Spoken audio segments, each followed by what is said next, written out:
Kata Ibnu Katsir rahimahullah, 4 ini nggak bertentangan. Karena orang yang mencari kebenaran ada dalam apa?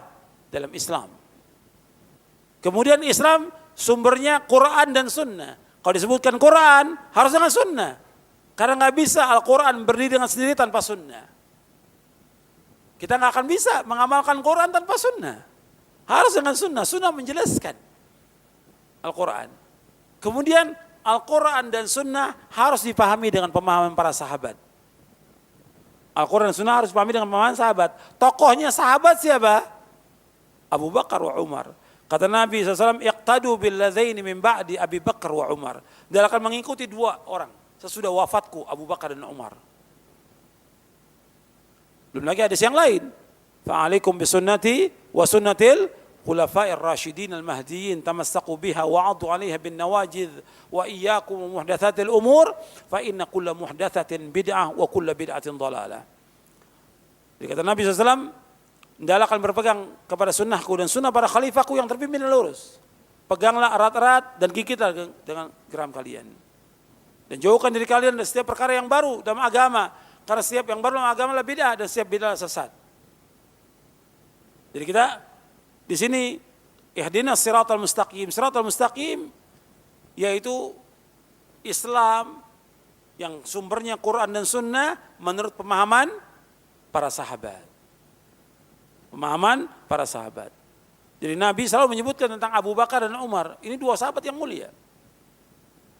Kemudian sebutkan juga Uthman dan Ali. Ini khulafaur rasyidin. Dan mereka semua dijamin dengan sorga. Maka orang yang mencela sahabat adalah orang-orang yang hina. Orang mencela sahabat dia melakukan perbuatan dosa besar. Bahkan dikafirkan.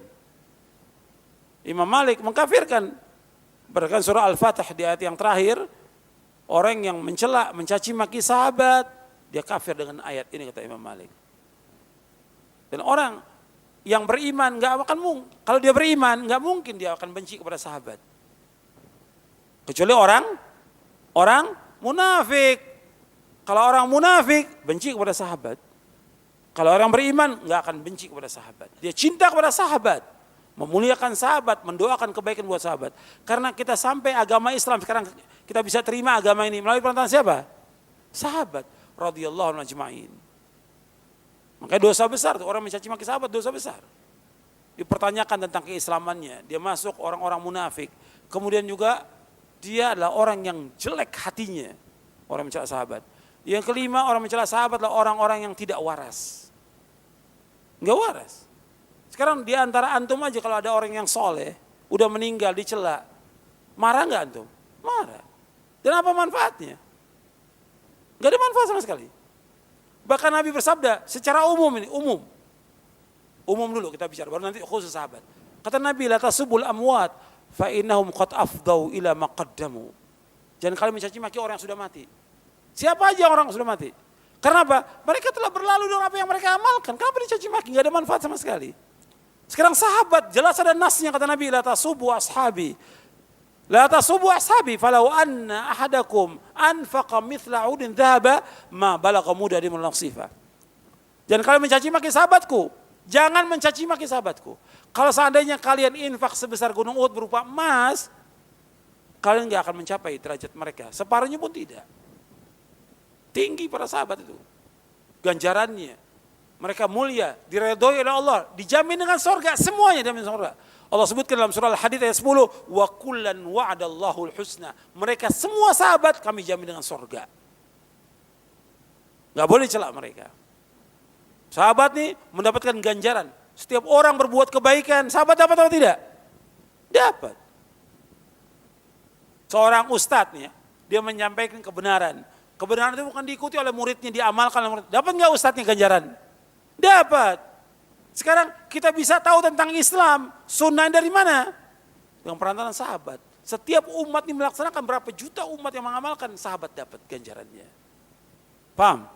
Gak boleh orang mencaci maki sahabat. Makanya kita infak sebesar gunung Uhud berupa emas gak akan bisa mencapai derajat mereka. Separuhnya pun tidak. Mereka infak sebesar makanan, 1 piring makanan, 2 telapak tangan makanan. Kita sekarang ini infak sebesar gunung Uhud berupa emas, nggak bisa mencapai derajat sahabat yang infak dengan 2 telapak tangan. Jadi kita wajib memuliakan para sahabat. Kita wajib mengikuti jalannya para sahabat, Al-Quran dan Sunnah menurut pemahaman salafus saleh. Karena jalan menuju kepada Allah hanya satu. Nabi pernah menyebutkan bahwa umat Islam terpecah menjadi berapa golongan? Berapa? 73 golongan. 72 kata Nabi SAW masuk neraka, satu yang selamat. Satu yang selamat kata Nabi, ma'ana alaihil yauma wa ashabi. Orang yang mengikuti aku dan para sahabatku. Ini jalan yang lurus, mengikuti Rasulullah dan para sahabatnya. Makanya Allah berfirman tentang jalan yang lurus, meniti siratal mustaqim. Allah firmankan dalam surah Al-An'am, surah yang ke-6, ayat 153. Allah berfirman, wa anna hadha sirati mustaqiman fattabi'uh. Wala tattabi'u subula fatafarraqa bikum an sabili dzalikum wasaqum bihi la'allakum tattaqun. Inilah jalanku yang lurus kata Allah. Ikuti jalanku yang lurus. Jangan kamu mengikuti jalan yang lain. Jangan mengikuti jalannya ahlul bid'ah. Jangan mengikuti jalannya ahlul ahwa. Sebagaimana kata Imam Mujahid yang dikatakan as-subul di sini itu jalannya ahlul bid'ah. Jalannya ahlul ahwa jangan kamu ikuti. Yang bercerai-berai. Fatafarraqa bikum an sabili. Kamu akan bercerai-berai di jalan Allah. Dzalikum wasaqum bihi la'allakum tattaqun. Demikian Allah wasiatkan kepada kamu agar kamu bertakwa kepada Allah.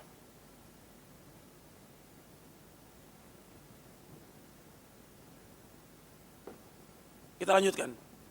Jadi istiqomah kita di atas jalan yang lurus, di atas pemahaman para sahabat, pemahaman salaf. Karena ini jalan yang benar. Al-Quran was sunnah ala fahmi salaf. Ini jalan yang benar. Yang wajib kita ikuti dan istiqomah di atas jalan ini. Untuk istiqomah ya kita harus belajar. Gak cukup saya ngikut salaf, saya salafi. Gak cukup. Belajar terus siang dan malam. Baca kitab-kitab para ulama. Ribuan kitab belum sempat kita baca. Baca. Pelajari, fahami, amalkan. Karena banyak orang yang nuntut ilmu gak faham. Bagaimana dia mengamalkan? Fahamnya enggak. Kata Imam Bukhari di dalam sahihnya di Kitabul Ilmi yang dikatakan al-ilmu kata beliau al-fahmu. Ini dikatakan al-ilmu apa? Al-fahmu. Ilmu itu faham. Jadi antum harus faham. Dan faham ini merupakan apa? Tonggak agama Islam. Yang pertama keikhlasan karena Allah, yang kedua pemahaman. Itu dijelaskan oleh Imam Ibnu Qayyim di dalam kitabnya I'lamul Muwaqqi'in. Di juz yang pertama. Jadi tonggak agama Islam ini bisa tegak, yang pertama ikhlas karena Allah. Yang kedua pemahaman yang benar. Kita harus memahami agama dengan pemahaman yang benar. Kalau enggak kita akan sesat. Sebagaimana sudah banyak kelompok-kelompok yang sesat. Ikuti Al-Quran wa sunnah fahmi salaf, pelajari. Belajar, fahami. Kemudian baru amalkan. Baru kemudian kita sampaikan kepada orang. Setelah kita mengamalkannya. Kemudian kita juga harus berusaha untuk membersihkan hati kita. Ya, di sini disebutkan, antum lihat di halaman 47, kebersihan hati tidak akan sempurna melainkan dengan selamat dari 5 perkara. Kita harus selamat hati ini dari kesyirikan. Kalau syirik lawan daripada tauhid. Kita harus selamat dari syirik dengan mentauhidkan Allah. Yang kedua kita harus selamat dari bid'ah. Kita harus selamat dari bid'ah. Selamat dari bid'ah yang bertentangan dengan sunnah. Kemudian yang ketiga selamat dari syahwat, mengikuti syahwat yang menyelisihi perintah Allah. Itu syahwat, itu hawa nafsu, syahwat, mengikuti syahwat yang menyelisihi perintah. Yang keempat lalai, yang berlawanan dengan zikir. Kemudian yang kelima hawa nafsu, yang bertentangan dengan kemurnian dan keikhlasan. Ini 5 perkara, syirik, bid'ah, syahwat, lalai dan hawa nafsu merupakan penghalang manusia dari Allah. Dan masing-masing mempunyai jenis yang banyak. Syirik ada macamnya, bid'ah juga ada macamnya, syahwat juga demikian, kelalaian dan hawa nafsu. Kemudian ikhwan fillah jazakumullah, kita masuk sekarang yang ketujuh. Istiqamah di atas ketaatan kepada Allah. Istiqamah di atas, kalau tadi istiqamah di atas akidah yang benar, tauhid yang benar. Istiqamah di atas manhaj, agama yang benar, mengikuti Quran dan Sunnah menurut pemahaman salafus saleh. Sekarang berkaitan dengan ketaatan kepada Allah. Ketaatan kita, amal-amal kita. Banyak orang yang tidak istiqomah. Antum bisa lihat sendiri, antum tahu sendiri. Dan antum merasakan. Antum lihat waktu Ramadan. Ya, Ramadan Masya Allah. Ini Al-Quran, dipegang terus Al-Quran. Kemana-mana dibawa. Di motornya, di mobilnya. Hatam itu. Dalam 2 pekan hatam. Bahkan ada juga yang sampai 3 kali dia hatam. Ada yang sampai 4 kali. Begitu selesai Ramadan, nggak disentuh lagi Quran. Paling baca 1 lembar, sudah nguap dia. 1 lembar. Waktu Ramadan Masya Allah, pegang Quran terus. Kemudian puasanya, tarawehnya, zikirnya, sedekahnya, perbuatan baiknya. Begitu selesai Ramadan, hilang semuanya. Nah ini tidak istiqomah. Mestinya terus. Bab kita beribadah kepada Allah bukan hanya di bulan Ramadan. Terus kita beribadah kepada Allah. Nabi saja SAW disuruh beribadah sampai kapan? Sampai kapan Nabi disuruh beribadah kepada Allah? Sampai kapan? Sampai mati. Wa'bud rabbaka hatta ya'tiyakal yaqin. Beribadah kepada Allah, beribadah kepada Rabbmu sampai datang al-yakin. Maksudnya apa? Al-maut. Yakin itu al-maut.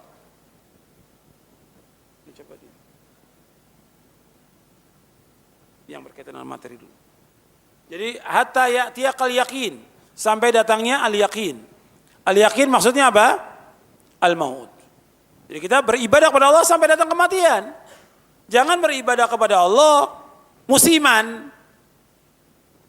Sebagaimana ahlul bidah, ibadahnya apa? Musiman. Musim maulid, musim tahun baru Hijriah, musim Rajaban. Jadi nggak bisa dalam kita ibadah kepada Allah. Terus sepanjang waktu kita beribadah kepada Allah SWT. Nah ini yang kita bicara soal istiqomah ini.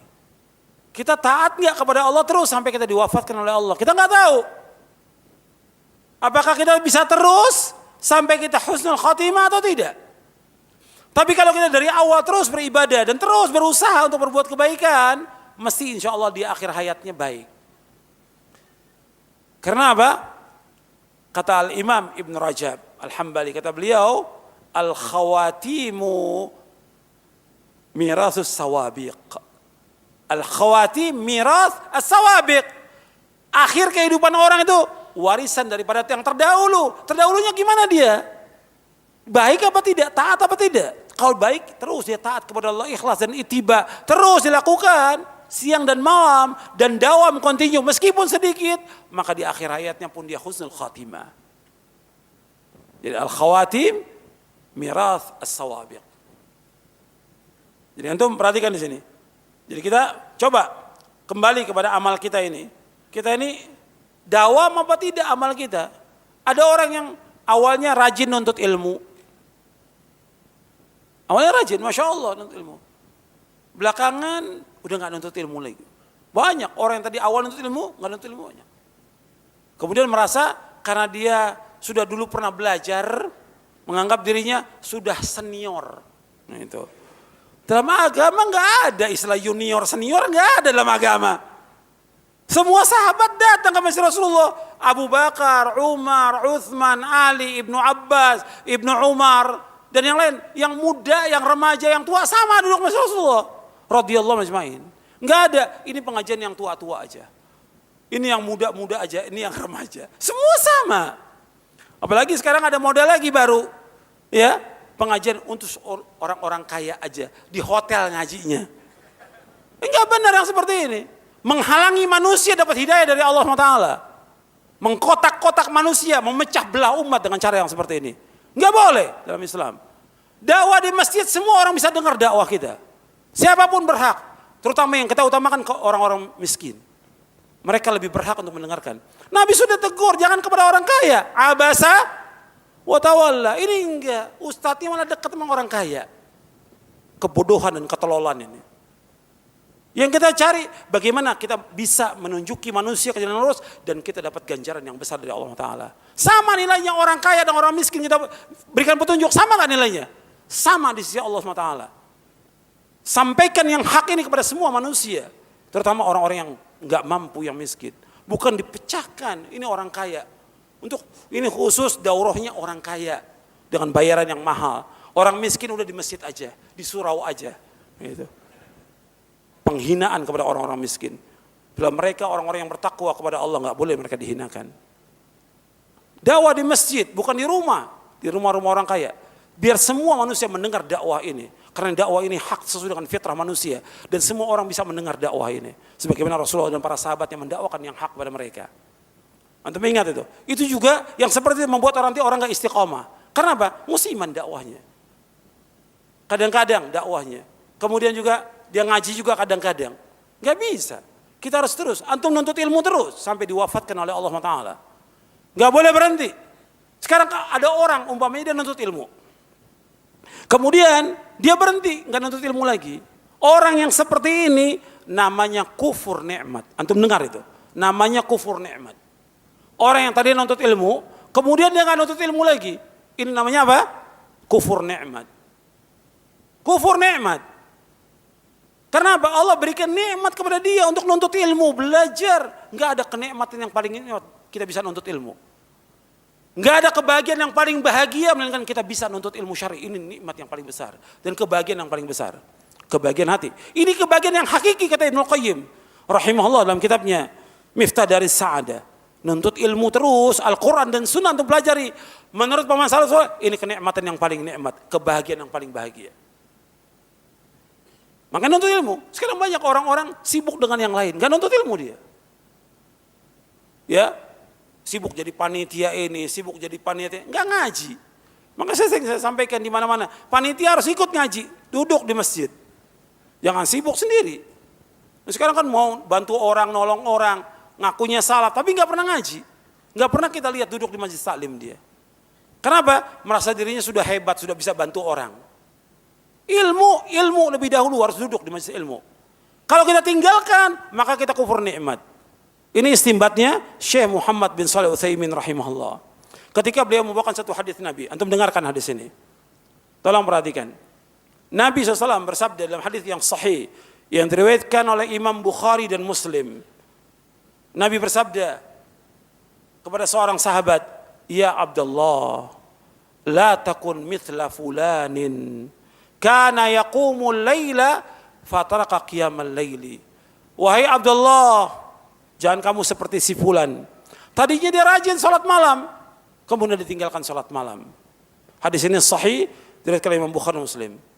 Kata Nabi, wahai Abdullah, jangan kamu seperti si fulan. Tadinya rajin salat malam, kemudian ditinggalkan salat malam. Saya tanya kepada antum, salat malam itu hukumnya wajib atau sunat? Salat malam hukumnya wajib atau sunat? Sunat salat malam. Nabi mengatakan sallallahu alaihi wasallam kepada sahabat ini, jangan kamu tinggalkan salat malam. Jangan seperti si fulan, tadinya rajin salat malam, kemudian tinggalkan salat malam. Hukum salat malam sunat. Nabi mengatakan jangan tinggalkan, jangan seperti si fulan. Tadinya rajin, kemudian tinggalkan.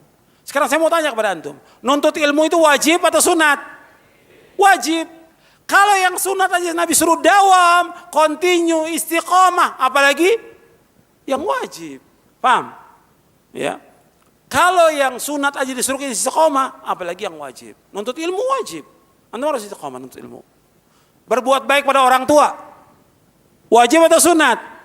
Wajib. Antum berbuat baik pada orang. Meskipun orang tua kita punya anak 5 atau 7 atau 10 atau lebih dari itu. Sekarang kita berlomba-lomba bagaimana kita berbuat baik pada orang tua kita. Enggak, wah dulu kita berbuat baik. Sekarang karena sudah nikah, enggak perlu lagi wajib untuk berbuat baik pada orang tua. Dawam dan continue sampai kita diwafatkan oleh Allah. Karena apa? Dengan kita berbuat baik pada orang tua, itu jalan menuju mana? Sorga. Jangan sampai durhaka pada orang tua.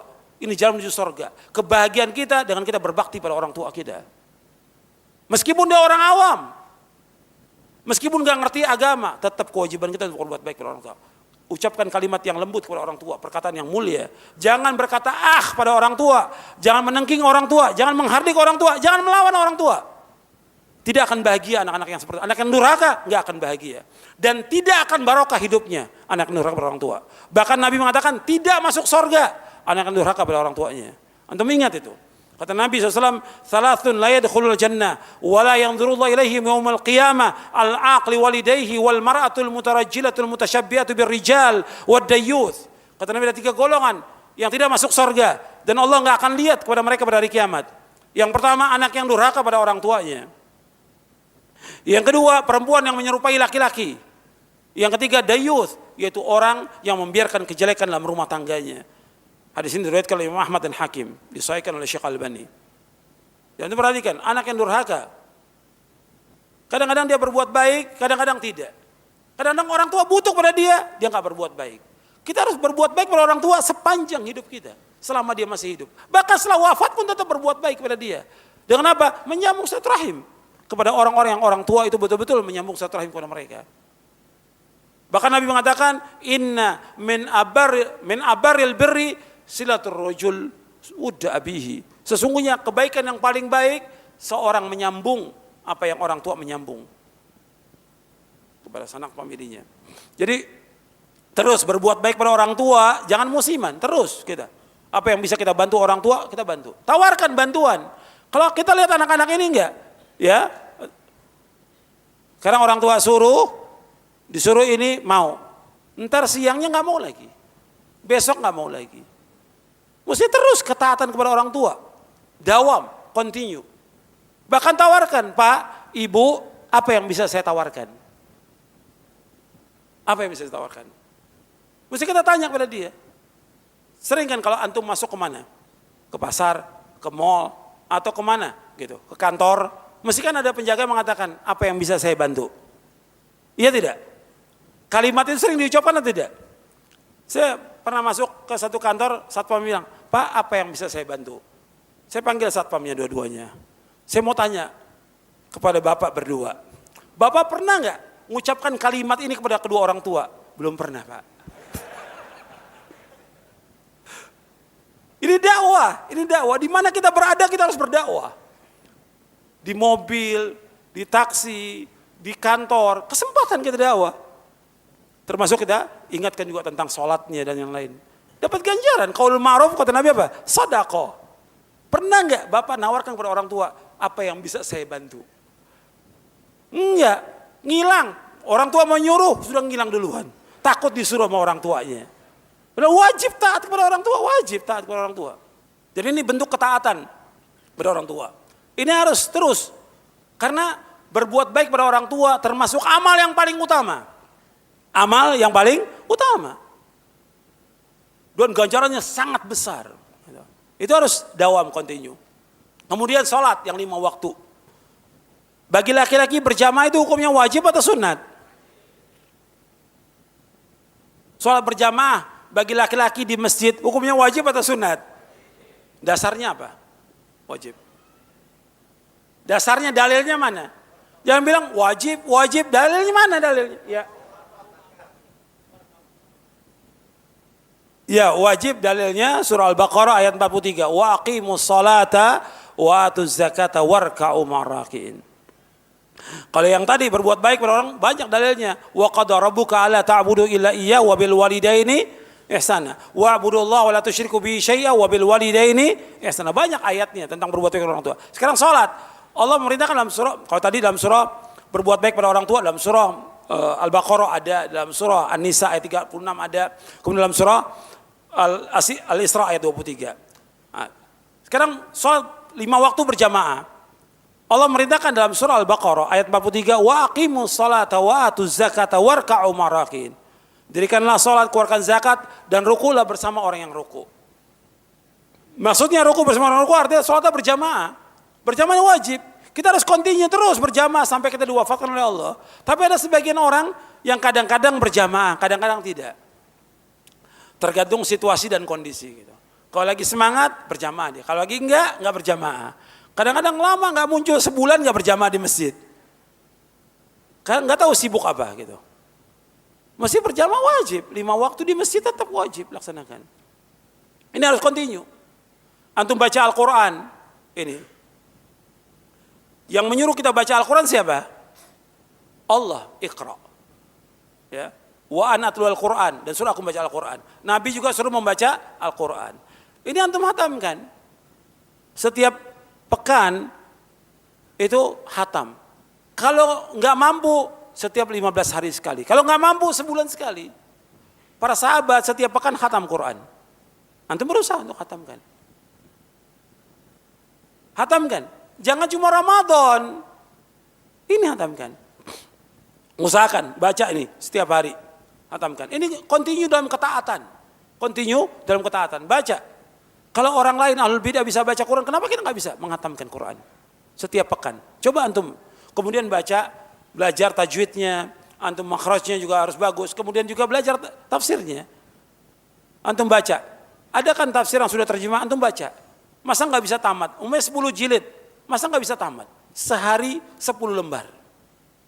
Insya Allah setahun antum tamat. Terus selesai baca lagi kitab yang lain. Kemudian sholat malam seperti tadi jangan tinggalkan. Terus sholat malam. Karena kemuliaan seseorang dengan sholat malam. Kemudian juga sedekah, nolong orang. Jangan musiman, jangan cuma Ramadan. Jangan cuma Ramadan. Di hari yang lain juga terus kita berusaha bagaimana untuk banyak bersedekah, menolong orang yang susah, membantu mereka. Terus continue. Jangan musiman.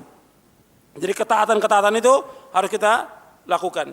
Nabi SAW bersabda, ya ayuhan nas, khudhu minal a'mali ma tutiqun, fa innallaha la yamallu hatta tamallu, wa inna ahabbal a'mali ilallahi ma dama wa in qalla. Wahai sekalian manusia, kerjakanlah amalan-amalan sesuai dengan kemampuan kalian. Sesungguhnya Allah tidak bosan sampai kalian bosan. Dan sungguh amalan yang dicintai oleh Allah, amalan yang dicintai oleh Allah yaitu yang dikerjakan secara terus-menerus walaupun sedikit. Jadi Nabi menganjurkan kita melakukan amal soleh meskipun sedikit. Wa inna ahabbal a'mali ilallahi adwamuha wa in qalla. Sesungguhnya amal yang paling dicintai oleh Allah itu yang rutin dan kontinu meskipun sedikit. Sedikit. Antum sholat malam umumnya nggak mungkin bisa 11 rakaat. Mungkin bagi kita 11 rakaat berat kecuali tarawih berjamaah di Ramadan karena bersama kaum muslimin. Tapi ketika sendiri tengah malam jam 3 kita bangun atau jam 4 berat. Karena bagaimana? Ya kerjakan aja tahajudnya 2, witirnya 1. Rutinkan. Nanti berapa bulan atau setahun tambahkan lagi 4 rakaat, witirnya 3. Nambah terus seperti itu. Tapi rutin. Cuma ada juga sahabat yang cuma mengerjakan witir. Tapi rutin. Seperti Abu Hurairah, Abu Darda, Abu Dzar dan yang lainnya. Rutin. Ini rutinitas kontinu ini penting. Istiqamah dalam mengamalkan amal-amal soleh.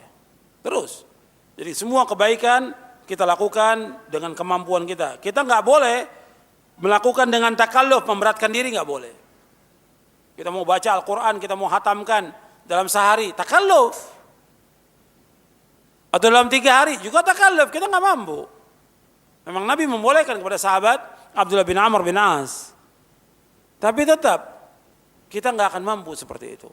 Makanya kita baca, tujuan dari turunkan Al-Quran untuk kita baca, tadaburi, memahami, dan kita mengamalkannya. Hidayah sebagai hudan linnas Al-Quran ini. Kemudian yang lainnya, ikhwan fillah, azakumullah. Kita wajib istiqamah, antum lihat. Amal soleh itu harus kita lakukan dengan ikhlas dan ittiba. Dan kita wajib istiqamah dalam mentauhidkan Allah, menjauhkan syirik. Antum lihat di halaman 54. Di halaman 54. Kita wajib istiqamah dalam mentauhidkan Allah dan menjauhkan syirik. Istiqamah dalam melaksanakan sunnah dan menjauhkan bid'ah. Istiqamah dalam ketaatan dan menjauhkan maksiat. Istiqamah dalam berpegang teguh kepada Al-Quran dan Sunnah menurut pemahaman salafus saleh. Istiqamah dalam menuntut ilmu syar'i dan mengamalkannya. Dan kita juga wajib istiqamah dalam menjauhkan larangan-larangan Allah dan Rasulnya seumur hidup kita. Seumur hidup kita sampai kita wafat. Allah SWT berfirman kepada Rasulullah SAW, "Fastaqim kama umirta wa man taba ma'aka wa la tadghaw innahu bima ta'maluna basir." Maka tetaplah engkau Muhammad di jalan yang benar sebagaimana telah diperintahkan kepada kamu, dan juga orang-orang yang bertaubat bersamamu, dan janganlah kamu melampaui batas. Sungguh Allah Maha melihat apa yang kamu kerjakan. Surah Hud ayat 112.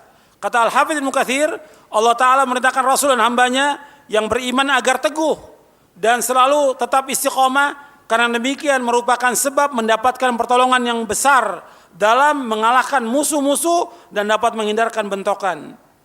Dan Allah melarang dari perbuatan yang melampaui batas, karena melampaui batas merupakan kehancuran meskipun terhadap orang musyrik. Dan Allah memberitahu bahwa Dia Maha melihat perbuatan hambanya, Allah tidak lalai dan tidak sesuatu yang tersembunyi bagi Allah SWT.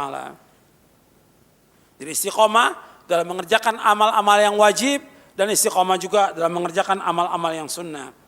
Kemudian juga kata Hasan Al-Basri, istiqomah di atas perintah Allah, taat kepada Allah dan menjauhi maksiat kepadanya. Jadi istiqomah dalam ketaatan kepada Allah SWT. Istiqomah dalam ibadah kepada Allah. Ini harus istiqomah. Kemudian, ikhwani fiddin, azakumullah. Kalau kita istiqomah dalam ketaatan kepada Allah, terus kita istiqomah, maka kemungkinan besar dengan kita istiqomah itu akan membawa kita kepada husnul khatimah. Akan membawa kepada apa? Husnul khatimah. Tapi kita harus istiqomah dalam ketaatan. Bahwa ada juga orang yang taat, terus maksiat, taat lagi, maksiat lagi. Ini enggak aman ini, yang seperti ini. Enggak aman apa? Dari su'ul khatimah, tidak aman dia. Makanya kita harus terus berusaha untuk istiqomah dalam ketaatan. Bagaimana dikatakan oleh Imam Ibn Rajab Al-Hambali, kata beliau begini. Setelah dibawakan hadis innamal a'malu bil khawatim, hadis ini sahih. Riwayat Bukhari dari sahabat Sa'ad bin Sa'ad. Sesungguhnya amal itu tergantung daripada akhirnya. Innamal a'mal bil khawatim. Kita ini semuanya, semua yang hadir di sini maupun yang mendengarkan Radio Roja atau TV Roja, semuanya, semua kita ingin husnul khatimah, semuanya. Bagaimana supaya bisa husnul khatimah? Kita harus terus continue dalam ketaatan. Ikhlas dan ittiba terus continue. Karena dengan itu nanti insya Allah Allah tutup dengan kebaikan kehidupan kita. Kata Imam Ibn Rajab, penutup amalan warisan dari amal-amal kita yang terdahulu yang sudah kita kerjakan. Dan semua itu telah tetap dalam kitab terdahulu. Maka dari itu kaum salaf terdahulu sangat takut dari su'ul khatimah. Akhir kehidupan yang buruk. Dan antara mereka ada yang gelisah jika diungkit amal-amal yang telah lalu. Gelisah dia. Sekarang ini banyak orang yang bangga dengan amal yang lalu. Orang kalau disebutkan amal dulu kamu ini pernah berbuat maksiat. Kamu pernah berduaan dengan perempuan dulu. Kamu pernah minum khamar, pernah narkoba, pernah jadi penyanyi umpamanya.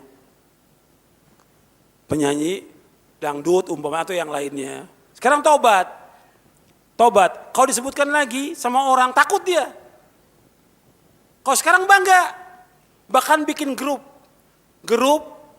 orang-orang yang pernah jadi penyanyi, bikin grup sendiri. Ada nggak seperti itu? Gimana? Bikin grup sendiri, grup para pendosa.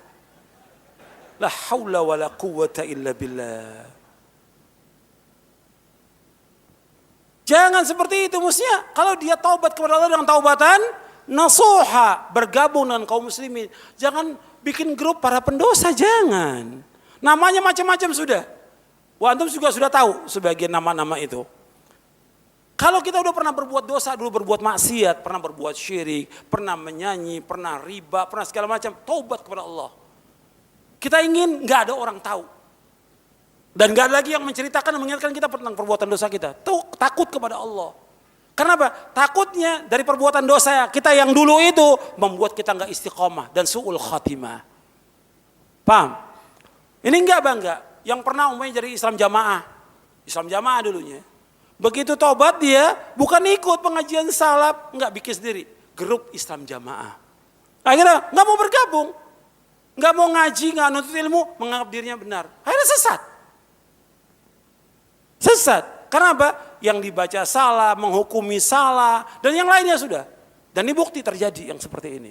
Waqi' yang seperti ini. Kemudian yang dari harokah juga taubat. bikin kelompok sendiri lagi. Yang ini bikin kelompok, nggak boleh dalam Islam. Kita bergabung dengan kaum muslimin, nuntut ilmu semua sama. Yang orang kayanya, yang orang miskinnya, yang pernah berbuat maksiat duduk sama bersama kaum muslimin di masjid Allah, duduk bersama mereka. Sebagaimana kita sholat yang 5 waktu bersama kaum muslimin sama, nggak dibedakan antara yang kaya dengan miskin. Sebagaimana kita menunaikan ibadah haji sama dengan kaum muslimin, semua sama dengan pakaian yang putih laki-laki, sama, nggak ada yang kaya, nggak ada yang miskin, semuanya sama di hadapan Allah SWT. Karena Allah akan nilai tentang hatinya dan amalnya, bukan kekayaannya. Allah nggak lihat kekayaannya dia, Allah nggak lihat tentang kehebatannya dia, tidak, nggak lihat gelarnya dia dan tidak. Allah lihat kepada hati dan amalnya. Makanya saya ingatkan. Orang-orang yang pernah berbuat dosa jangan bikin kumpulan, jangan. Jangan bikin kelompok, jangan. Ustadznya mesti mengingatkan. Jangan mendukung. Akhirnya tambah jadi nanti jadi kelompok. Kelompok para pendosa. Tapi sudah taubat. Gitu. Kan itu rawan untuk bisa berbuat dosa lagi. Karena kelompok, nanti kan setan bisikan lagi. Kita dulu taubat, kamu ingat gak dulu waktu kita nyanyi dengan perempuan berdua? Diingatkan lagi. Gitu. Akhirnya terus kembali lagi, setan menggoda terus. Karena gak pernah berhenti setan. Setan terus menyesatkan anak Adam. Bukan mustahil orang yang tadinya taubat, kemudian kembali lagi kepada maksiat, mungkin atau tidak? Mungkin. Hatta orang yang ruku dan sujud di masjid, mungkin dia untuk berbuat maksiat. Tidak istiqomah, hati yang ngaji, hati yang berdakwah, mungkin. Karena apa? Allah muqallibal qulub. Allah membolak-balikan hati manusia. Membolak-balikan hati manusia. Makanya doa kita yang terbanyak yang didoakan dan Rasul berdoa, ya muqallibal qulub, tsabbit qalbi ala dinik. Ya Allah, yang membolak-balikan tetapkan hatiku atas agamamu. Itu yang terbanyak yang Nabi berdoa. Ya muqallibal qulub, tsabbit qalbi ala dinik. Kalau kita pernah berbuat dosa, berbuat maksiat, taubat kepada Allah. Jangan ada yang tahu. Jangan jadi mujahir. Apa makna mujahir? Dia pernah berbuat dosa dulu. Atau malam berbuat dosa. Minum khamar umpamanya. Udah Allah tutup dia. Karena dia sendiri takut dilihat oleh istrinya, takut dilihat oleh anak, takut dilihat oleh orang. Dia sendiri minum khamar umpamanya. Kemudian dia taubat. Malamnya dia taubat atau besok lagi taubat. Tapi diceritakan pada orang lain. Tahu nggak kamu? Tadi malam saya minum khamr. Ini namanya mujahir. Kata Nabi, kullu ummati mu'afan illal mujahirin. Bahwa umatku akan diampuni dosanya loh, kecuali orang yang mujahir. Sama seperti orang yang pernah jadi pemusik atau dia penyanyi atau yang lain. Sudah dia berbuat dosa, taubat kepada Allah. Jangan cerita lagi, ini kita ini grup yang pernah berbuat dosa. Kita ini pernah, nggak boleh. Kenapa? Akan memberikan semangat kepada orang apa? Untuk berbuat dosa lagi. Nggak boleh. Kita nggak ada yang maksum. Setan tuh terus menggoda kita untuk kembali kepada kesesatan. Kembali kepada maksiat, kembali kepada dosa. Setan sudah bersumpah kepada Allah. Bersumpah atau tidak kepada Allah? Bersumpah kepada Allah. Dengan nama Allah yang mulia, dengan sifat yang mulia. Fabi'izzatika la'ughwiyannahum ajma'in illa ibadaka minhumul mukhlasin. Demi kemuliaanmu ya Allah, aku akan sesatkan semua manusia kecuali hambamu yang ikhlas. Dan kita disuruh oleh Allah apa? Menjadikan setan sebagai apa? Musuh. Inna syaitana lakum aduun fattakhidhuhu aduwa. Innama yad'u hizbahu liyakunu min ashabis sa'ir. Setan itu musuh bagi kamu. Jadikan dia sebagai musuh. Dia mengajak apa? Mengajak kelompoknya untuk apa? Menjadi penghuni neraka. Jangan ikut, jangan kita berkelompok dengan mereka, jangan. Paham ini? Ya. Jadi kita kembali bahwa orang kalau ingin husnul khatimah, taubat dengan taubatan nasuha. Taubat dengan taubatan nasuha, kemudian melakukan amal-amal soleh. Dan jangan sampai orang mengingatkan lagi dosa dia yang dulu. Sudah taubat kepada Allah, jangan diingatkan lagi. Maka antum juga hati-hati tuh. Kalau ketemu teman-teman lama, juga hati-hati. Karena teman lama ingatkan dosa kita lagi. Kita udah taubat, diingatkan. Kamu ingat gak dulu? Waktu kamu ngambil duitnya fulan. Sudah kita taubat.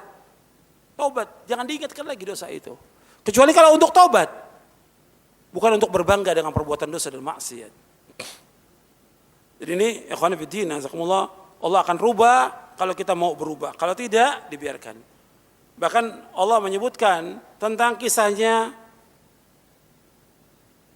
di sini seorang ulama Bani Israel, yaitu Bal'am bin Ba'ura. Bal'am bin Ba'ura ini orang yang taat, tapi setelah itu apa? Keluar dari agama ini. Allah kisahkan. Antum lihat kisahnya, Allah abadikan dalam surah Al-A'raf ayat 175. Watru alaihim naba alladhi atainahu ayatina fansalakha minha fatbahu syaitanu fakana minal ghawin. Dan bacakanlah Muhammad kepada mereka berita orang yang telah kami berikan ayat-ayat kami kepadanya, kemudian ia melepaskan diri dari ayat-ayat itu, lalu ia diikuti oleh syaitan sampai ia tergoda, maka jadilah ia termasuk orang-orang yang sesat. Imam Ibnu Katsir rahimahullah berkata dalam tafsirnya, Abdul Razak mengatakan dari Abdullah bin Mas'ud, ia berkata, yaitu seorang dari Bani Israel bernama Bal'am bin Ba'ura. Jadi dia seorang ulama dari Bani Israel yang doanya senantiasa dikabulkan. Mereka mendahulukannya ketika menghadapi berbagai kesulitan. Dialah Allah yang sebutkan dalam firman-Nya, "Fansalakha minha." Kemudian ia melepaskan dari ayat-ayat itu. Fatba'u syaitan, lalu diikuti oleh syaitan. Dia tergoda oleh syaitan dan dikuasai oleh syaitan. Fakana minal ghawin, maka jadilah ia termasuk orang yang sesat. Dia termasuk orang yang binasa. Ini dalam tafsir Ibnu Katsir. Makanya kita hati-hati. Jadi ada orang yang diberikan hidayah oleh Allah kemudian disesatkan. Ada yang dikasih hidayah disesatkan. Makanya kita bersyukur kepada Allah diberikan hidayah. Jaga hidayah ini. Mungkin hidayah itu akan dicabut oleh Allah kalau kita tidak istiqomah di atas ketaatan kepada Allah Taala, dicabut hidayah itu, waliyadzubillah. Nasallallahu alaihi. Kemudian tentang 10 kaidah enggak perlu saya bacakan. Sekarang kiat-kiat kita untuk istiqomah. Nanti soal kaidah-kaidah itu bisa antum baca dari penjelasan Syekh Abdul Razak bin Abdul Muhsin Al-Abbad Al-Badr hafizahullah taala tentang 10 kaidah. Saya ambil dari bukunya Asyru Qawaid fil Istiqamah. Antum bisa baca di situ. Itu saya ringkas dari buku kutaib kecil. Ditulis oleh Syekh Abdul Razak bin Abdul Muhsin Al-Badr. Berbagai wasilah atau cara agar tetap teguh di atas istiqomah. Bab yang ke-9. Yang pertama taubat. Jadi kalau kita ingin istiqomah, taubat kepada Allah Taala. Taubat dengan taubatan nasuha. Saya mau tanya kepada antum. Nabi itu kadang-kadang taubat atau selalu taubat Nabi? Nabi Muhammad SAW dalam setiap hari, dalam sehari berapa kali Nabi taubat kepada Allah? 70 sampai 100 kali. Nabi taubat dan istighfar kepada Allah dalam sehari 70 sampai 100 kali. Itu Nabi Muhammad SAW. Apalagi kita. Kita taubat kepada Allah. Allah merintahkan kepada kita, ya ayyuhalladzina amanu tubu ilallahi taubatan nasuha. Wahai orang beriman, taubatlah kepada Allah dengan taubatan nasuha. Taubat dengan taubat yang jujur, taubat yang benar, taubat yang ikhlas, taubat yang tidak mengulangi lagi perbuatan dosa. Taubat kepada Allah. Karena dengan kita taubat, Allah akan memberikan hidayah. Orang yang selalu taubat dan kembali kepada Allah, Allah berikan hidayah. Allah sebutkan dalam surah Ar-Ra'd, Innallaha yudhillu man yasha wa yahdi ilaihi man anab. Allah menyesatkan siapa yang Allah kehendaki, Allah menunjuki siapa yang kembali kepada Allah yang taubat. Begitu juga Allah berfirman dalam surah Asy-Syura ayat 13, Allah yajtabi ilaihi man yasha wa yahdi ilaihi man yunib. Allah memilih siapa yang Allah kehendaki dari hambanya, Allah menunjuki orang yang bertaubat. Jadi kalau kita yang dapat hidayah, istiqamah, taubat kepada Allah. Dan taubatnya terus. Setiap hari kita mengakui dosa-dosa kita. Istighfar juga minta ampun kepada Allah di waktu sahur. Wabil asharihum yastaghfirun. Dan dengan taubat kita akan menjadi orang-orang yang sukses. Allah berfirman dalam surah An-Nur, watubu ilallahi jami'an ayyuhal mu'minuna la'allakum tuflihun. Bertaubatlah kalian wahai orang beriman agar kalian menjadi orang-orang yang sukses. Orang yang beruntung. Taubat kepada Allah. Supaya istiqomah, taubat setiap hari. Dan ini taubat terus. Taubat awal perjalanan seorang hamba, pertengahan dan akhir. Seperti yang dijelaskan oleh Al-Imam Ibnu Qayyim dalam kitabnya Madarijus Salikin. Yang kedua senantiasa mentauhidkan Allah, menjauhkan syirik. Jadi harus betul-betul kita istiqomah. Karena mana istiqomah? Istiqomah di atas tauhid yang pertama kali. Menjauhkan syirik. Coba kita introspeksi pada kita. Kita ini sudah benar belum tauhid kita tentang rububiyah tadi yang saya sebutkan. Uluhiyah kita, asma wa sifat. Tentunya kita harus belajar lagi tentang kitab tauhid. Selesai, ulangi lagi. Selesai, ulangi lagi kitab tauhid itu. Usulus salatah, ulangi lagi kitab tauhid. Oleh Syekh Muhammad bin Abdul Wahab, ulangi lagi selesai. Baca syarahnya Fathul Majid, ulangi lagi. Manfaatnya besar itu. Tambah keyakinan kita, tambah iman kita kepada Allah SWT. Kita harus mentauhidkan Allah, jangan sampai kita jatuh dalam perbuatan syirik. Kemudian berusaha untuk konsekuen dan konsisten dalam ketaatan kepada Allah. Jadi terus taat kepada Allah, jangan musiman. Terus setiap hari. Kalau kita kemarin Ramadan bisa melakukan ketaatan, kenapa sekarang nggak bisa? Terus berusaha kita untuk taat kepada Allah. Salat malamnya kita lakukan lagi, baca Qur'annya kita khatamkan lagi dan baca artinya, baca tafsirnya. Sedekah kita jangan cuma Ramadan, sekarang juga lakukan. Zikirnya kita, baca bukunya dan yang lainnya. Coba dawamkan dalam perbuatan taat kepada Allah Taala. Kemudian yang keempat, untuk bisa istiqomah, muraqabatullah, selalu merasa diawasi oleh Allah. Selalu merasa diawasi oleh Allah. Jadi merasa dilihat oleh Allah. Supaya kita, kalau kita merasa diawasi, betul-betul kita hati-hati. Jangan sampai kita berbuat dosa dan maksiat. Yang kelima, muhasabah, selalu introspeksi terhadap amal yang kita lakukan. Introspeksi, artinya dari kewajiban yang kita lakukan, apakah ada yang kita lalai dalam melaksanakan kewajiban ini, apa yang kurang dari sholat, mungkin kita kurang caranya yang belum benar, mungkin kita kurang khusyuknya, mungkin kita kurang tumak ninahnya, mungkin keikhlasannya dan yang lainnya. Coba kita perbaiki, introspeksi. Dan amal-amal taat yang lainnya. Kita muhasabah.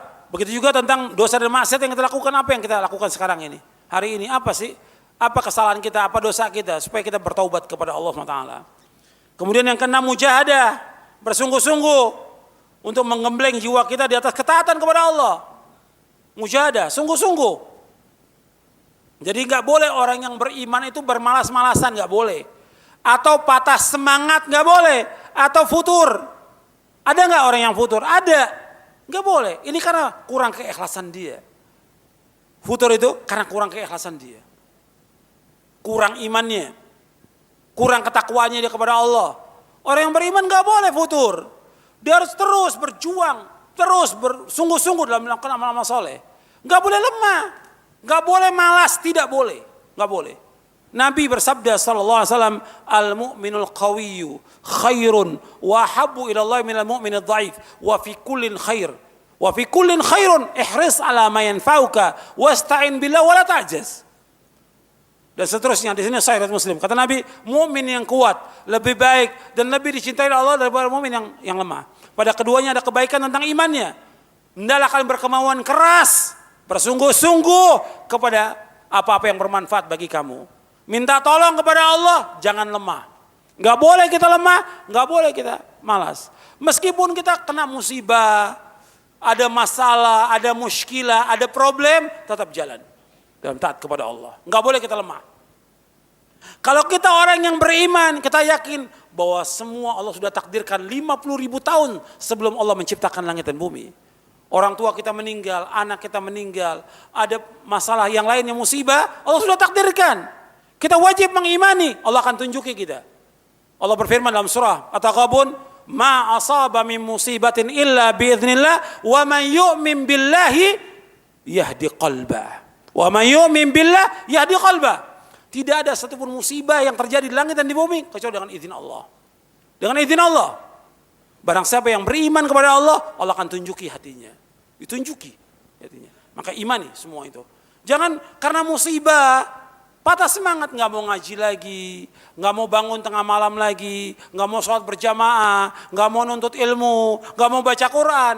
Ini kebodohan, ini ketololan. Justru tambah jauh dia dengan Allah. Justru dengan musibah yang Allah timpakan kepada dia, tambah dia dekat dengan Allah SWT. Tambah dekat dengan Allah. Yang memberikan cobaan dan ujian siapa? Allah, dia husnuzan kepada Allah. Apa yang Allah kehendaki buat kita, itu yang terbaik buat kita. Dan Allah inginkan kepada kita kebaikan. Dihapuskan dosa kita, diangkat derajat kita. Yang Allah inginkan kita masuk surga dengan musibah itu. Paham? Makanya kita imani. Sungguh-sungguh orang yang beriman, jangan malas. Dalam apapun juga, jangan futur. Harus semangat. Orang kafir dalam kekafirannya, orang musyrik dalam kemusyrikannya, semangat mereka. Ahlul bid'ah, antum lihat. Semangat dalam bid'ahnya. Sampai malam juga tetap masih nyanyi dia. Yang maksiat apalagi, kan antum bisa lihat. Semangat mereka dalam kesyirikan, dalam kekafiran, dalam maksiat, dalam perbuatan bid'ah. Kenapa kita enggak semangat dalam ketaatan yang mendapatkan ganjaran dari Allah Ta'ala?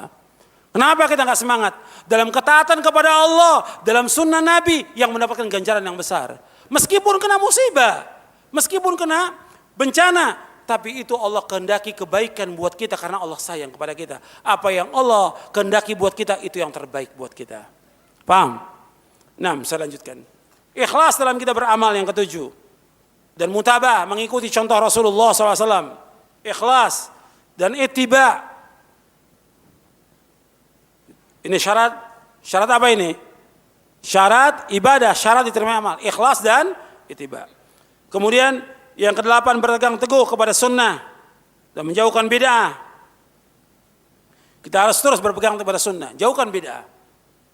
Kita nggak ada toleransi, nggak ada. Untuk ingat tuh, nggak ada toleransi dalam kesyirikan, nggak ada toleransi dalam bid'ah, dan tidak ada saling bantu membantu dalam perbuatan bid'ah. Nggak boleh kita bantu. Bapak Allah merintahkan kita, wa ta'awanu 'alal birri wa taqwa wa la ta'awanu 'alal itsmi wal 'udwan. Tolong menolong perbuatan baik dan takwa, jangan tolong menolong perbuatan dosa dan permusuhan. Jadi ingat itu, bahwa kita jangan toleransi pada bid'ah. Bid'ah tetap bid'ah, jangan kita bantu, jangan kita tolong. Enggak ada kerjasama, tapi kita bergaul dengan masyarakat tetap dengan mereka. Senyum dengan mereka, akhlak yang mulia tunjukkan, salam kepada mereka, bantu mereka ketika mereka sakit, jenguk mereka. Tapi kalau bid'ah kita diundang, enggak boleh kita datang, enggak boleh ikut kerjasama dalam bid'ahnya. Itu Islam. Bab gak mungkin kita bisa berpegang di atas sunnah kalau kita enggak menjauhkan bid'ah. Antum perhatikan kata Nabi SAW. Perhatikan kata Nabi SAW. Fa'alaikum bisunnati wa sunnatil khulafa'ir rasyidin mahdiyyin tamassaku biha wa 'addu 'alaiha bin nawajid wa iyyakum muhdatsatil umur fa inna kulla muhdatsatin bid'ah wa kulla bid'atin dhalalah. Jadi untuk bisa berpegang teguh kepada sunnah dengan menjauhkan apa? Bid'ah. Berpegang kata Nabi teguh kepada sunnahku dan sunnah khalifahku yang lurus. Pegang erat gigit dan jauhkan semua perbuatan bid'ah. Enggak akan mungkin kita bisa berpegang kepada sunnah tanpa menjauhkan bid'ah. Karena semua bid'ah sesat. Jadi teguh kita kepada sunnah Nabi. Tapi tetap bergaul dengan masyarakat tetap. Jangan karena antum di sunnah kemudian kepada masyarakat salam enggak. Mereka orang Islam. Salam enggak, senyum enggak. Ketemu dengan masyarakat udah kayaknya musuh dengan kita. Tampangnya mujrim. Kita suruh tabasum, nggak nengok sama orang, masa bodoh, nggak boleh dalam Islam. Kaum muslimin di sekitar kita lah, mereka orang Islam. Salam, tegur mereka, sapa mereka. Ini ajaran Islam, akhlak kepada manusia dengan akhlak. Nabi menyebutkan wa khaliqin nasa bi khuluqin hasan, bergaul dengan manusia dengan akhlak yang mulia. Akhlak yang mulia. Nabi menyebutkan manusia, bukan orang-orang yang sunnah saja, bukan manusia. Sekarang kita bikin kelompok sendiri. Ya, jangan bikin kelompok sendiri. Kelompok ini ahlu sunnah, perumahan sunnah dan segala macam. La haula wa la quwwata illa billah. Bergaul dengan kaum muslimin.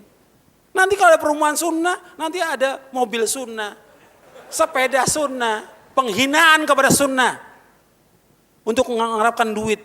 Ya mungkin untungnya hanya 1 miliar, 2 miliar. Dia jual nama sunnah. Gak boleh dalam Islam seperti itu. Gak boleh.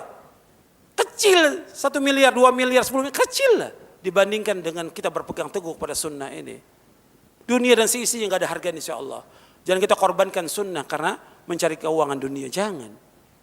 Pegang teguh pada sunnah, jauhkan semua itu. Kemudian selanjutnya, menjaga sholat yang 5 waktu. Dengan berjamaah di masjid bagi laki-laki. Adapun bagi wanita yang terbaik di rumah. Ini sudah saya jelaskan tadi. Kemudian 10, berani dalam melakukan amar ma'ruf dan nahi mungkar sesuai dengan syariat Islam. Karena untuk kita istiqomah berani dalam melakukan amar ma'ruf nahi mungkar. Ini banyak kaum muslimin nggak berani, sama istrinya takut. Sama istrinya takut, nggak berani. Istrinya maksiat, istrinya ngomong dengan laki-laki, duduk dengan laki-laki, suaminya diam. Nggak boleh, dia wajib menyuruh. Si istrinya nonton TV, maksiat, dibiarkan. Nggak boleh, sama anaknya takut. Harus tegas sebagai kepala rumah tangga. Sebab Allah mengatakan ar-rijalu qawwamun 'alan nisa. Allah berfirman, ya ayyuhalladzina amanu qu anfusakum wa ahlikum nara. Wahai orang beriman, menjaga diri kamu, keluarga kamu dari api neraka. Tegakkan amar ma'ruf dan nahi mungkar dalam rumah kita. Larang yang dia salah, larang. Yang wajib perintahkan kepada dia. Kemudian baru sekupnya kepada yang lain. Yang penting pertama kali rumah tangga dulu, baru yang lain. Kemudian yang ke-11, senantiasa menuntut ilmu syar'i dan mengamalkannya. Ini harus terus menuntut ilmu sampai wafat. Kemudian takut kepada Allah yang maha kuasa dan maha besar. Dan selalu ingat pedihnya siksa neraka. Kita harus ingat tuh, siksa neraka sangat pedih. Yang ke-13, mencari teman yang soleh. Baik agama dan akhlaknya, cari teman-teman yang soleh. Yang ke-14, menjaga hati, lisan dan anggota badan, serta menahan diri dari hal-hal yang diharamkan. Jaga hati kita, jaga lisan kita, anggota badan dari hal yang diharamkan. Yang ke-15, mengetahui langkah-langkah setan dalam menyesatkan manusia. Ini banyak ini. Makanya Allah sebutkan dengan kalimat khutuwati syaitan, wala tattabi'u khutuwati syaitan. Jangan kalian mengikuti langkah syaitan. Banyak langkah syaitan ini. Semua maksiat adalah langkah-langkah syaitan. Sedikit demi sedikit dia menyesatkan manusia. Yang ke-16, senantiasa berzikir dan berdoa kepada Allah. Kita harus terus berzikir dan berdoa kepada Allah. Yang ke-17, sabar dalam melakukan ketaatan kepada Allah. Sabar dalam menjauhkan perbuatan dosa dan maksiat, dan sabar dalam menghadapi cobaan dan ujian dan musibah. Sabar. Kemudian doa kepada Allah. Ini antum hafalkan doanya. Ya, yang antum sudah hafal. Allahumma inni as'alukal huda wat tuqa wal afafa wal ghina. Ya muqallibal qulub tsabbit qalbi alinik. Ya Allahumma musarrifal qulub sarrif qulubana ala taatik. Dan selanjutnya. Doa-doa ini antum hafalkan. Ya, ini saja yang perlu saya sampaikan. Mudah-mudahan bermanfaat untuk saya dan untuk antum sekalian. Masih ada waktu setengah jam untuk tanya jawab. Mudah-mudahan ini bisa bermanfaat untuk kita semuanya dan bisa kita amalkan. Mudah-mudahan Allah memberikan hidayah kepada kita dan memberikan istiqamah untuk terus melaksanakan ketaatan sampai kita diwafatkan oleh Allah Subhanahu wa taala. Ya, pertanyaan enggak mungkin semua dijawab. Ya. Tentunya yang bisa saya jawab, yang tidak wallahu a'lam bishawab.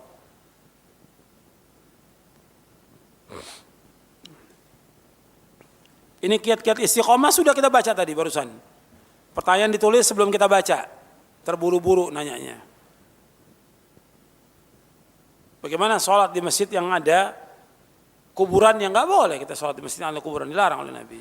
Nah sekarang kita nggak sholat, kita sholat di tempat yang lain, bukan di rumah. Kalau di tempat itu, di masjid itu ada kuburan, ya kita cari tempat lain yang tidak ada kuburannya. Karena laki-laki wajib sholat berjamaah di masjid. Itu untuk kiat-kiat istiqomah, untuk bisa istiqomah itu ada saya sebutkan 17 itu di buku itu. Antum baca lagi. Bagaimana kita memberikan nafkah kepada orang tua kita tanpa sepengetahuan istri? Ya nggak perlu istri tahu. Antum sampai nikah lagi pun istri nggak tahu, nggak ada masalah.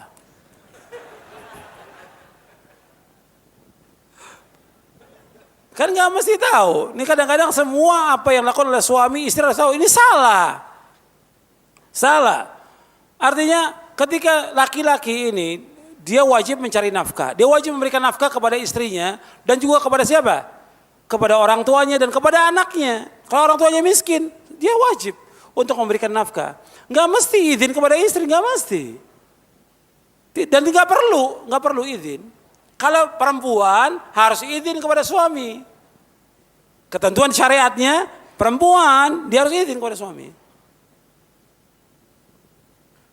Jadi nggak boleh memberikan kecuali dengan izin suaminya. Kecuali kalau suaminya memberikan izin secara umum kepada dia, maka dia melakukannya.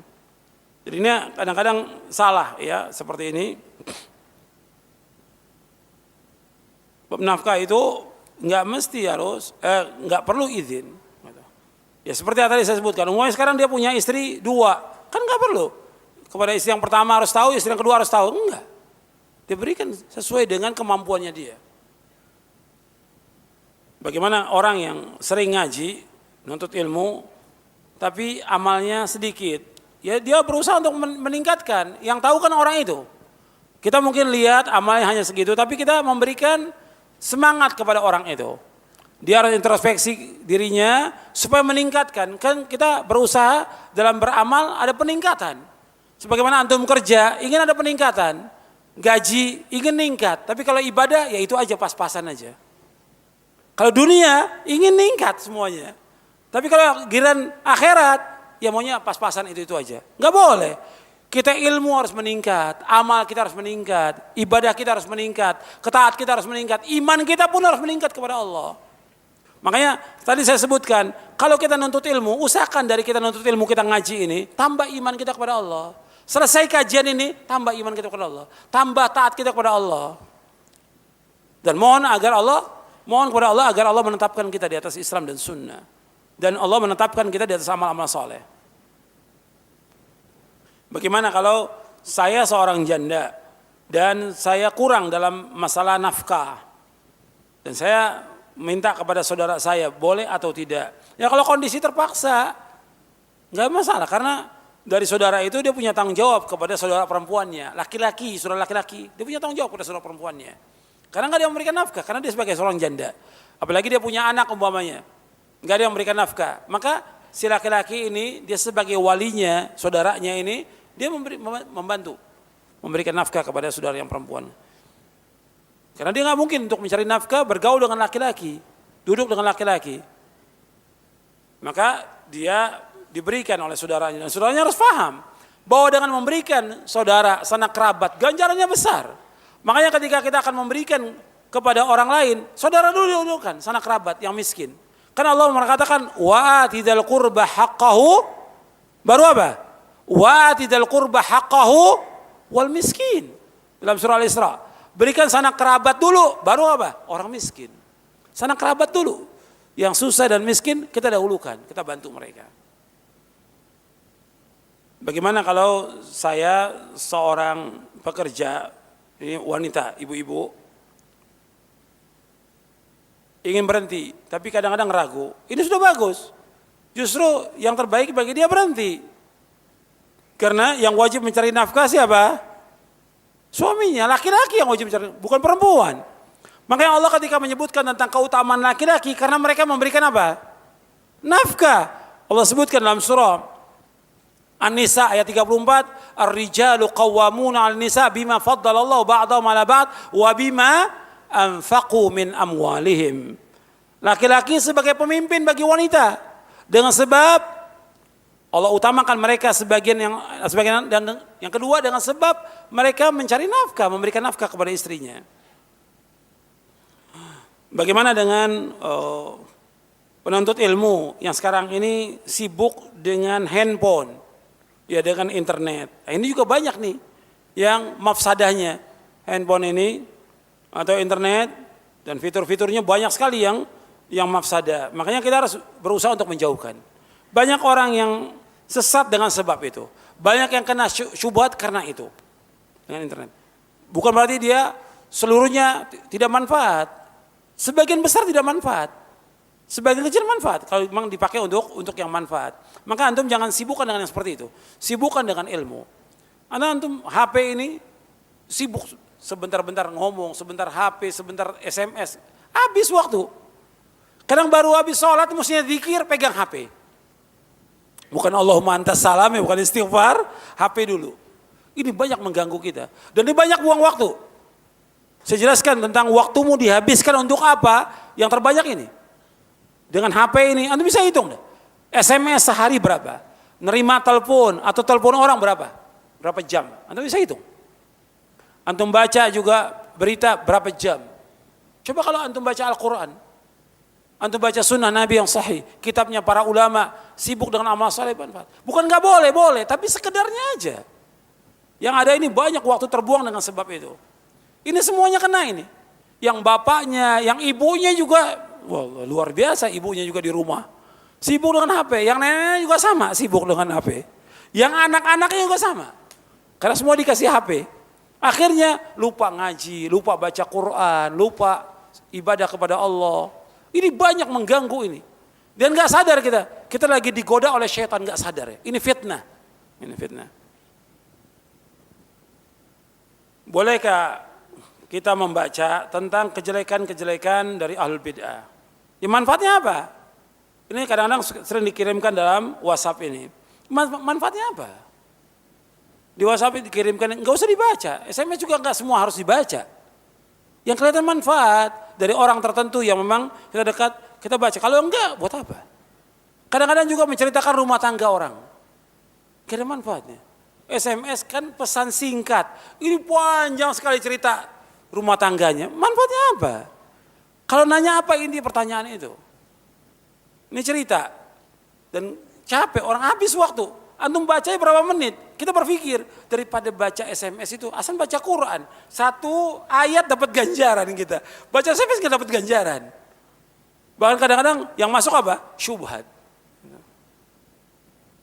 Di WhatsApp juga begitu juga. Antum lihat manfaat dan tidaknya. Bagaimana kalau seorang mudir yayasan atau pesantren, dia mengeluhkan tentang fasilitas yang rusak, diadukan kepada wali santri untuk membantu. Ya ini kan dalam rangka tahun al-birri wa taqwa. Karena untuk berjalannya pondok pesantren itu mesti dapat dukungan dari siapa? Dari wali santri. Dari orang-orang yang mampu, tentunya yang mampu untuk memberikan bantuan. Kalau memang dia sudah cukup, nggak perlu dia sampaikan kepada wali santri. Kalau memang ada orang kaya yang bisa membantu pondok itu, nggak perlu lagi dia sampaikan kepada wali santri. Tapi ini perlu tahun al-birri wa taqwa. Karena untuk bisa membangun pondok itu, ya mesti ada kerjasama dalam kebaikan. Ada dukungan dari kaum muslimin, bisa tegaknya pondok. Karena adanya pondok manfaat. Buat kita, buat anak kita, buat cucu kita, buat seluruh kaum muslimin manfaat. Kenapa kita nggak mau bantu? Apalagi yang jelas pondok-pondok salaf, bantu. Dan ganjarannya besar, kita membantu mereka. Kalau kita nggak mampu nggak ada masalah. Karena juga tergantung kemampuan. Kita bilang bahwa saya untuk menyekolahkan anak ini saja, bayaran saya itu hanya mampu pas-pasan. Saya nggak bisa mampu, nggak ada masalah. Dan juga jangan diwajibkan oleh mudir itu semua harus nyumbang, nggak boleh. Tergantung kemampuan yang dia bisa bantu. Iman itu naik turun, apakah tidak bertolak belakang dengan istiqomah? Iya, iman itu betul naik turun. Iman itu yazid wa yanqus, bertambah dan berkurang. Tapi kan kita berusaha untuk terus meningkatkan iman kita. Kita mau turun atau mau naik iman kita ini? Saya tanya kepada antum, kita ini mau turun mau naik? Mau naik iman kita. Jadi betul iman itu terkadang naik, terkadang turun. Tapi kita berusaha bagaimana untuk meningkatkan iman kita. Makanya doanya Abdullah bin Mas'ud radhiyallahu anhu, Allahumma zidna imanan wa yaqinan wa fiqhan. Ya Allah tambahkanlah iman kami. Tambahkanlah keyakinan kami, tambahkanlah pemahaman kami. Kita harus berusaha untuk istiqomah. Tadi sudah saya sebutkan penjelasan para ulama tentang istiqomah. Dan juga hadis Nabi SAW. Artinya kita untuk berusaha untuk istiqomah, melaksanakan semua amal-amal taat. Tapi gak mungkin. Gak mungkin semuanya. Masih ada kekurangan. Maka tetap berjalan. Dengan kekurangan itu maksudnya, meskipun sedikit tetap jalan. Untuk semua gak mau. Sekarang gini. Antum sedekah. Sedekah umpamanya antum sedekah, ada orang sedekah 100.000 setiap hari. Ada yang sedekah 50.000 setiap hari. Ada yang sedekah 10.000 setiap hari. Kita cuma mampu 1.000 perak. Dengan kemampuan 1.000 perak kita sedekah itu rutin, itu lebih baik daripada yang 100.000 setahun sekali sedekahnya. Baikkan mana? 1.000 tiap hari, 100.000 setahun sekali. Atau 1 juta tapi setahun sekali. Lebih baik mana? 1.000. Makanya terus berusaha. Untuk sempurna yang banyak antum gak mampu. tapi continue. Seperti sholat yang tadi saya sebutkan. Sholat malam, 11 rakaat. Enggak semua orang mampu, tapi kita harus laksanakan. Meskipun enggak 11, 2 rakaat, tahajudnya, witirnya 3. Tapi terus continue. Itu lebih baik daripada kita tidak sama sekali. Paham? Ya. Jadi tetap istiqomah meskipun dengan kemampuan kita yang terbatas. Yang paling penting kita dawam, continue dalam beramal. Yang dengan itu insya Allah iman kita akan naik. Maka jauhkan perbuatan dosa dan maksiat. Saya selalu kesulitan untuk menghafal surah-surah yang pendek dan juga hadis Nabi. Menyebabkan saya ini futur. Terkadang saya berpikir dosa apa yang saya lakukan. Ya memang kita harus berusaha untuk meninggalkan perbuatan dosa dan maksiat. Kan Imam Syafi'i pernah mengadukan kepada Waqi tentang jelek hafalannya. Imam Syafi'i sudah hafal Quran. Sudah banyak ribuan, bahkan puluhan ribu hadis Nabi yang dihafal oleh Imam Syafi'i. Tapi Imam Syafi'i rahimahullah pernah lupa sebagai manusia. Mengadukan syakautu ila waqi'in su'a hifdhi farashadni ila tarkil ma'asi wa'lam annal ilma nurun wa nurullah la yuhda lil 'asi. Aku mengadukan tentang jeleknya hafalanku kepada Imam Waqi bin Jarrah rahimahumullah. Kemudian Imam Syafi'i mengatakan kepadaku, tinggalkan perbuatan dosa dan maksiat. Karena ilmu itu cahaya dan cahaya Allah nggak akan diberikan kepada orang yang berbuat dosa dan maksiat. Maka kita merenung dosa apa yang kita lakukan. Ketika kita kena musibah juga demikian sama. Kita merenung dosa apa yang kita lakukan. Bertaubat kepada Allah. Tapi terus berjuang, nggak boleh kita futur, nggak boleh malas. Seandainya kita belum mampu terus, ulangi kan satu ayat. Di sini kan ada orang-orang yang hafid, guru-guru yang hafid yang mengajarkan Quran di sini di Masjid Al-Barkah ini. Ya satu ayat antum ulangi sampai 50 kali. Satu ayat itu ulangi 50 kali. Atau sampai 70 kali. Hafal, baru masuk ayat yang kedua, ulangi lagi. Antum belum hafal surah yang pendek, Alhaakumut Takatsur. Belum hafal, susah ngapalinnya, ulangi sampai 70 kali Alhaakumut Takatsur. Selesai hafal, baru yang kedua. Yang kedua apa? Hatta zurtumul maqabir. 70 kali lagi ulangi. Nanti terus sampai hafal. Begitu yang dianjurkan oleh para ulama. Saya ditegur oleh ikhwan karena di motor saya tidak ada stiker roja. Udahlah, saya bukan kru roja.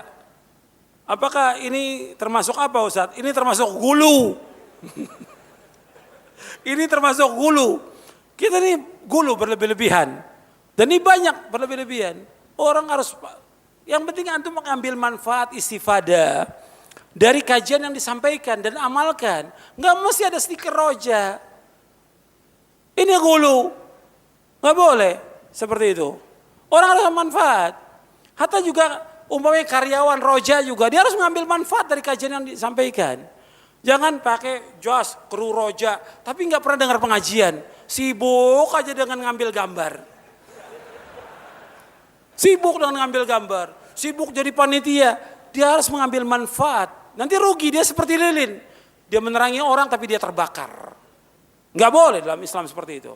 Semuanya yang di roja, yang di Masjid Al-Barkah sekitar harus mengambil manfaat dari kajian-kajian yang ada.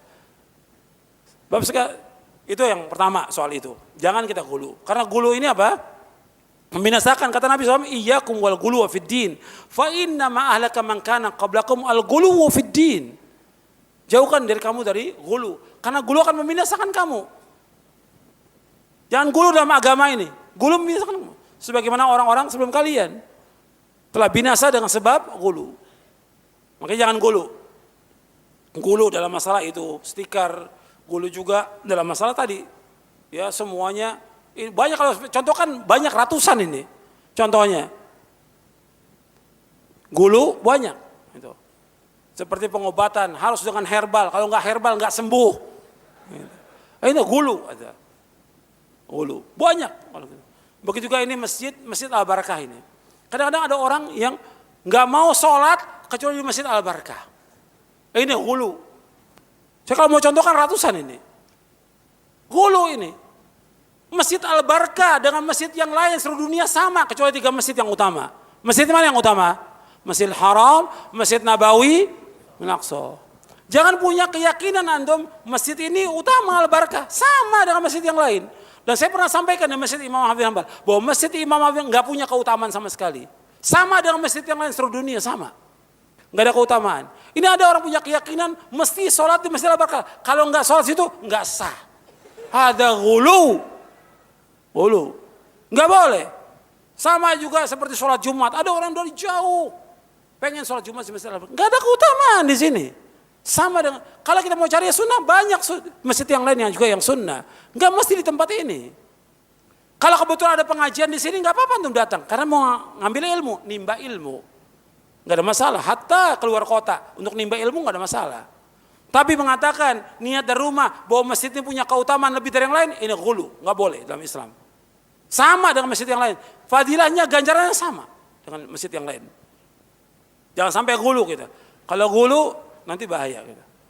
Jadi kita harus betul-betul, saya ulangi tadi, kita harus ngambil manfaat dari ilmu. Manfaat dari ilmu semuanya. Dan juga saya ingatkan nih semua yang ada sekitar Roja ini banyak nih di Kampung Tengah ini. Orang manfaatkan apa? Jual belinya dagangnya. Yang dagang-dagang sekitar Roja ini nggak ngaji pada. Yang penting dapat untung duit, tapi nggak dapat istifadah dari ilmu yang diajarkan. Rugi dia. Dunia nggak ada arti apa-apa. Tapi bagaimana kita tinggal di dekat Roja bisa mengambil ilmu istifadah. Hatta antum tinggal di mana pun bisa mengambil istifadah dengan ilmu. Belajar talabul ilmi syar'i. Bagaimana kalau suami dia sangat semangat untuk dagang, tapi nggak semangat untuk ngaji. Ini keluhan seorang istri ini. Mungkin banyak yang seperti ini. Kalau cari duitnya semangat, kalau ngajinya nggak semangat, banyak. Banyak orang yang dekat aja kadang-kadang, dekat masjid yang ada pengajian nggak sampai. Saya pernah cerita di Masjidil Haram itu. Orang-orang yang dekat Masjidil Haram itu kan banyak perdagangan. Di sekitar Haram itu kan banyak orang dagang. Tapi yang dagang-dagang itu nggak pernah sampai ke Masjidil Haram. Kakinya tuh berat itu mau melangkah ke Masjidil Haram. Sholatnya di mana mereka? Depan tokonya. Ini bukti nyata ini.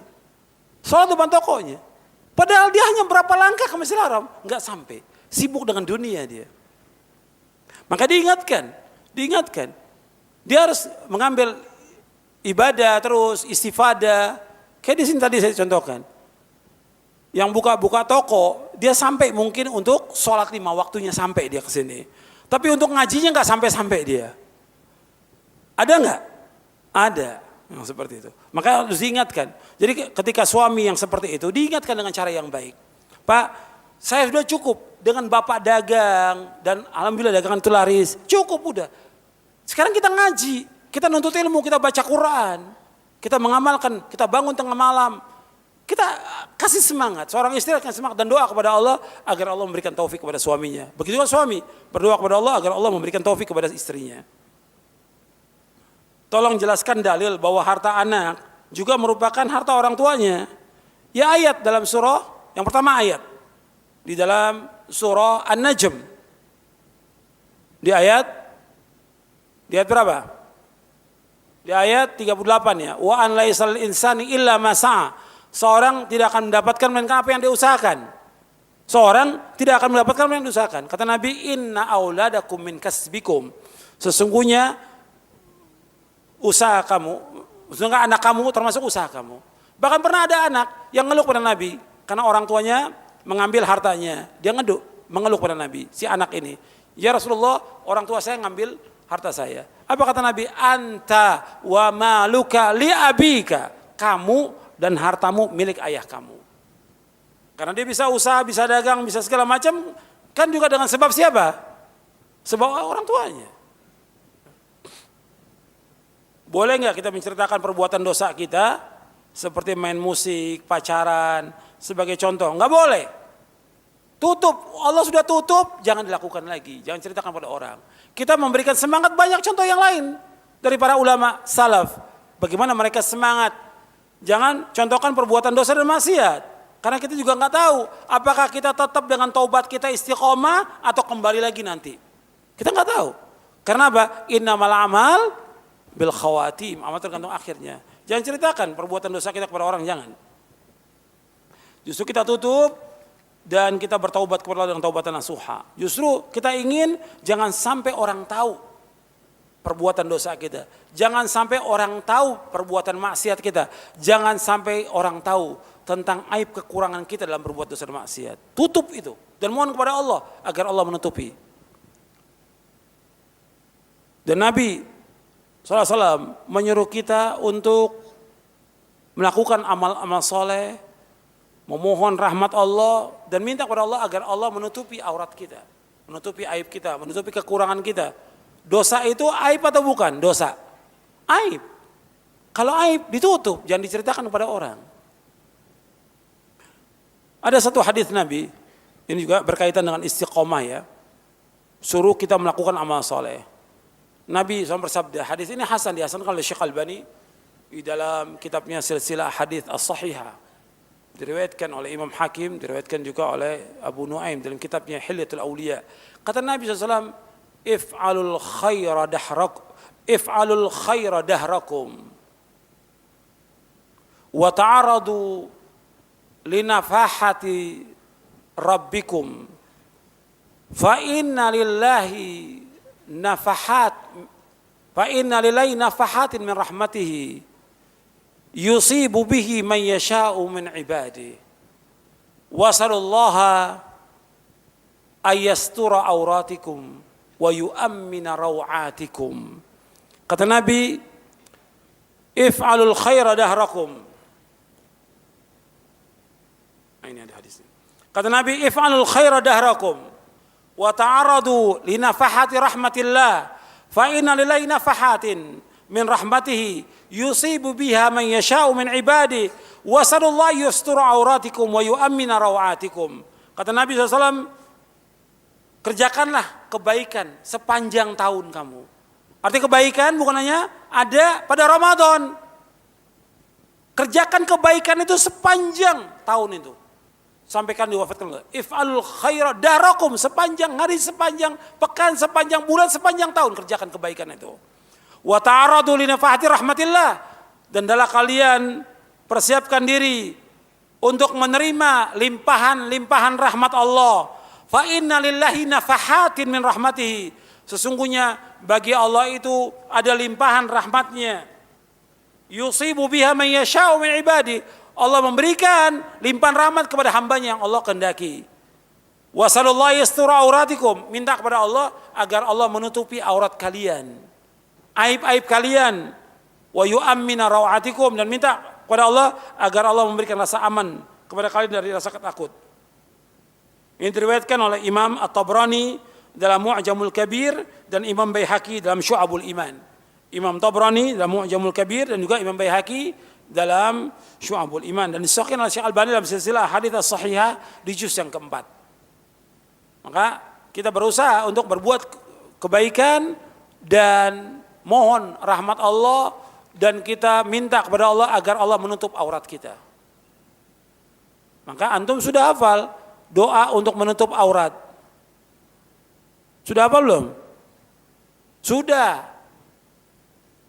Kalau antum tidak hafal berarti antum tidak hafal zikir pagi sore. Di zikir pagi sore ada Allahumma inni as'alukal afwa wal afiyata fid dunya wal akhirah. Allahumma inni as'alukal afwa wal afiyata fi dini wa dunyaya wa ahli wa mali. Allahumma astur aurati wa amin rawati. Allahumma ihfazni min baini yadayya wa min khalfi wa an yamini wa shimali wa min fawqi wa a'udzu bi'azamati an uqtala min tahti. Itu zikir pagi sore yang antum baca. Minta. Cuma antum belum menghayati makna dari zikir itu. Yang penting asal baca, asal bunyi. Asbun. Coba antum perhatikan maknanya, mudah-mudahan Allah menjaga saya. Makanya zikir-zikir yang antum baca itu tahu artinya, hayati artinya. Betul-betul antum mohon kepada Allah. Al-afwa wal-afiyah. Bukan asal baca. Asal zikir, bukan, tapi menghayati maknanya sehingga betul-betul antum minta kepada Allah agar Allah memberikan rahmatnya kepada kita. Apabila seorang hamba sudah bertaubat kepada Allah yang dilakukannya dengan taubatan nasuha, apakah dosa itu akan diperlihatkan di hari kiamat? Ya Allah akan hapuskan kalau dia sudah taubat dengan taubatan nasuha dan dia istiqomah dalam taubatnya, Allah akan hapuskan dosa-dosanya. Dan Allah berjanji untuk menghapuskan dosa-dosanya.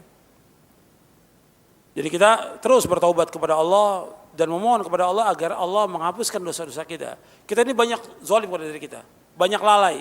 Maka terus kita berdoa kepada Allah agar Allah mengampuni dosa-dosa kita dan Allah memberikan kita istiqamah di atas manhaj yang hak. Saya pikir cukup sampai di sini karena sudah masuk waktu zuhur dan saya mohon maaf, enggak semua pertanyaan bisa dijawab. Nanti bisa ustaz-ustaz yang lain yang dirojak yang bisa menjawab pertanyaan antum. Kalau saya cukup sampai di sini, mudah-mudahan kajian kita bermanfaat dan mendapatkan hidayah dari Allah, taufik dari Allah, mendapatkan rahmat dan barokahnya, dan mudah-mudahan Allah memberikan kita istiqamah di atas sunnah Nabi SAW, di atas Quran wa sunnah ala fahmi salaf, dan tetap demikian sampai kita diwafatkan oleh Allah dalam keadaan husnul khatimah. Wa sallallahu nabiyana Muhammadin sallallahu alaihi wasallam, subhanakallahumma bihamdik, asyhadu an la ilaha illa anta, astaghfiruka wa atubu ilaik. Assalamualaikum warahmatullahi wabarakatuh.